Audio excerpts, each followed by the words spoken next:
I was never really a private person, but now I know privacy is absolutely golden. After a calming hot shower, I walked into my room while drying my hair with a towel as I clutched another on my chest. The view from my balcony shocked me as it always did. I could see the city's lights like fireflies in the summer. Our neighborhood was on a hill, with a cliff that gave us the best view in the city. My floor-to-ceiling windows had the best view in the house, which is why I called dibs on this room before my siblings could get their hands on it. It was a beautiful room to take pictures in. Pictures of me and my friends, but mostly me, decorated the walls of my room. I opened the glass door to my balcony to let some fresh air in and heard loud rustling coming from the bushes below. I figured it was my parents in the garden, so I didn't give it much thought at the time. I turned to my bed where my pajamas were laid out. After changing quickly, I shut the balcony door and closed my sheer turquoise curtains. I stayed up a long time, laying in bed and scrolling through the pictures I took earlier that day to decide which ones to post online and listening to music. Posting pictures of myself online had become a habit that I actually quite enjoyed. Something about hearing my phone buzz with notifications of likes and comments felt good. When I removed my earbuds to go to sleep, I heard a light tapping sound coming from my window. I figured it was a branch tapping against the glass because of the wind, so I turned my back to it and went to sleep.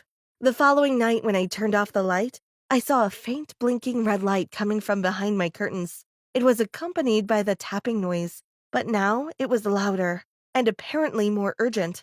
It sounded as if someone was on my balcony, but it couldn't be. How would someone get on it? I figured the light must be coming from a house below the hill and drifted off to sleep. I want to kick myself every time I think back to how naive and oblivious I was. Every night I saw the blinking red light and heard the tapping sound. Some days fast and loud, some days slow and faint. It was starting to keep me up. It started appearing in my dreams. If I dreamt I was at school, the lights would suddenly turn red. If I dreamt I was on the beach, the sun would turn red. I was very stressed with bags under my eyes, and I went through my days dreading having to go to sleep, looking at the clock every 5 seconds with nervousness. My friends noticed I looked terrible and was always in a drowsy state, so they picked me up in the car and took me shopping. As we walked down a busy shopping street with elbows hooked, I started feeling much better. The weather was beautiful and warm, and my parents had given me plenty of money to spend because they thought I was just sad. I didn't tell them about the tapping or the light because they would have made me switch rooms. After walking out of yet another store with a purchase, I noticed there was an old man looking at me kind of weird. He was smiling at me, but then he pointed and laughed. It wasn't a mocking laugh, it was a sort of like a joyful laugh.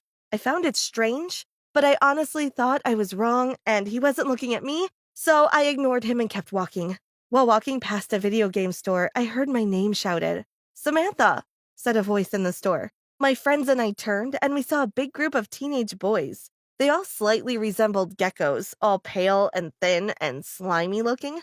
They were staring at me with dumbfounded smiles on their faces and huge, surprised eyes. "Can I get a pic with you?" a short boy near the back of the group asked. Before I could reply, slid an arm over my shoulders and rested his grubby little hand on my shoulder, snapping a picture of the both of us. "Great, thanks," he said. Around 5 other boys did the same and took pictures of me and with me. They must follow me on social media, I thought.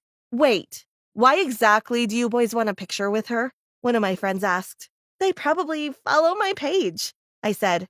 "Yeah, we love your page," one of them said. "But we like your private page much more." Another laughed. What other page? I only had a public page, so I was confused. But one of the boys showed me on his phone, and my stomach sank. There were dozens of videos of me sleeping. I saw myself stretching, scrolling on my phone, and then going to sleep. The videos with the most likes were the ones of me looking at the window angrily when it didn't let me sleep. I was shocked. I felt watched. I felt like every piece of me was posted for anyone to see. My hands went numb and I dropped the boy's phone in shock. "Hey!" he shouted. I ran as fast as I could back to my friend's car, where I sat on the floor of the parking lot to try to calm down. My head was spinning. There was someone watching me as I slept? A stranger? Who knows what kind of creep was outside my window? I imagined some dirty, sloppy-looking person with greasy hair and slimy fingers. What else did they do? I did everything in that room, from working out to doing homework to changing my clothes. When my friend found me, I was crying and shaking. On the way home, I sat on the floor in the back seat, somehow afraid of the creep seeing me, whoever it was. As soon as I got home, I ran to my room and started blocking the windows. I stuck books, notebooks, and even some clothes to the windows and balcony door. I was still shaking. Some sunlight seeped in, and so would the cursed red light. I was about to hang up a towel on top of everything when my mom came into my room. Sam, what are you doing, sweetie? She looked at my window, confused. I wanted to watch a movie, but there's too much light to see my screen. I lied. Okay, then. She laughed. But clean all that up later. It looks terrible. As soon as she walked out, I closed the door and collapsed on my bed. I felt dirty for some reason. I didn't take the stuff off the window, but when night fell, the blinking light came back. My white towel looked red from the light. I felt like screaming or opening the window to see who was harassing me, but fear paralyzed me at the same time. I felt like I had been lying there for hours when I finally got up. I tiptoed out of the room and down the stairs. The couch in the living room is where I settled. There was no taping, there was no red light, and I finally relaxed. A cold draft woke me up, and when I opened my eyes, I saw the blinking red light. In the corner of the room, I saw a tall silhouette holding a video camera. The silhouette held up a hand and wiggled its fingers as if saying, "Hi there." I screamed at the top of my lungs, loud in terror. I heard hurried footsteps upstairs, and my parents came running down, turning the lights on, and when they did, the silhouette was gone. The backyard patio door was wide open. My parents rushed over to the couch and hugged me, asking what had happened. My brother and sister came downstairs as well, but my parents told them to get back to bed. "What happened, Sam?" my dad asked me. "A shadow? There was someone watching me!" I stuttered. "Someone watching you?" my mom asked. I started crying as I began to tell them what had been happening for some time. "Why didn't you tell us?" my dad demanded as I cried. "I only found out what it was today. Look." I showed them the page, which I followed with a fake profile. My mom gasped, and my dad called the police immediately. "I'm so scared," I cried to my mom. From that day forward, it became a ritual to lock every door and make sure it was locked at least 5 times. We bought huge plywood panels that we put on the window at sundown and took off when the sun rose. But it was always my dad who put them on and took them off, as I was always scared that I'd uncover my window to find someone staring at me. Despite the window being completely covered, I hid under my blankets and covered my entire body with them. I surrounded myself with pillows for comfort and started wearing very loose, baggy clothing everywhere I went. I didn't feel comfortable taking pictures anymore.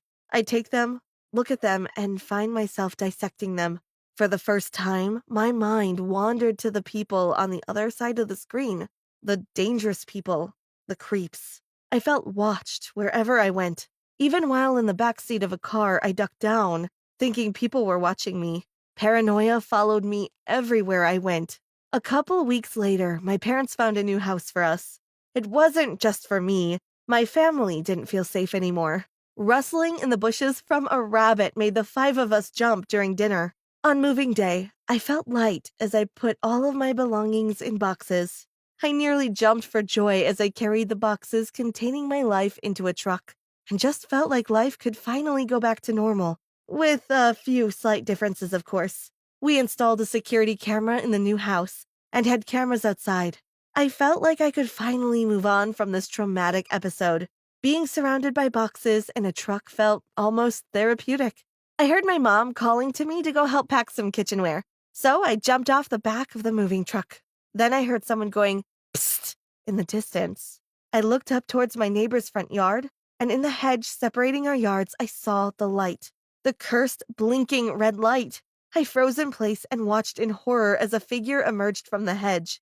It was a woman. She was very pale, strangely slim, and easily 3 heads taller than me. Her hair fell down to her waist. Her eyes were huge, and her smile still haunts me. Her smile reached her ears on both sides, while her eyes showed no emotion. She slowly took out a small camera, besides the chunky black one with the blinking red light, and snapped a picture of me as I stood paralyzed. Then, she sprinted towards an old bike and biked away at record speed. I finally let out a scream which caused my mother to come running outside. "I saw her," I said. "Who did you see, Sam?" my mom asked, afraid. "The blinking red light,"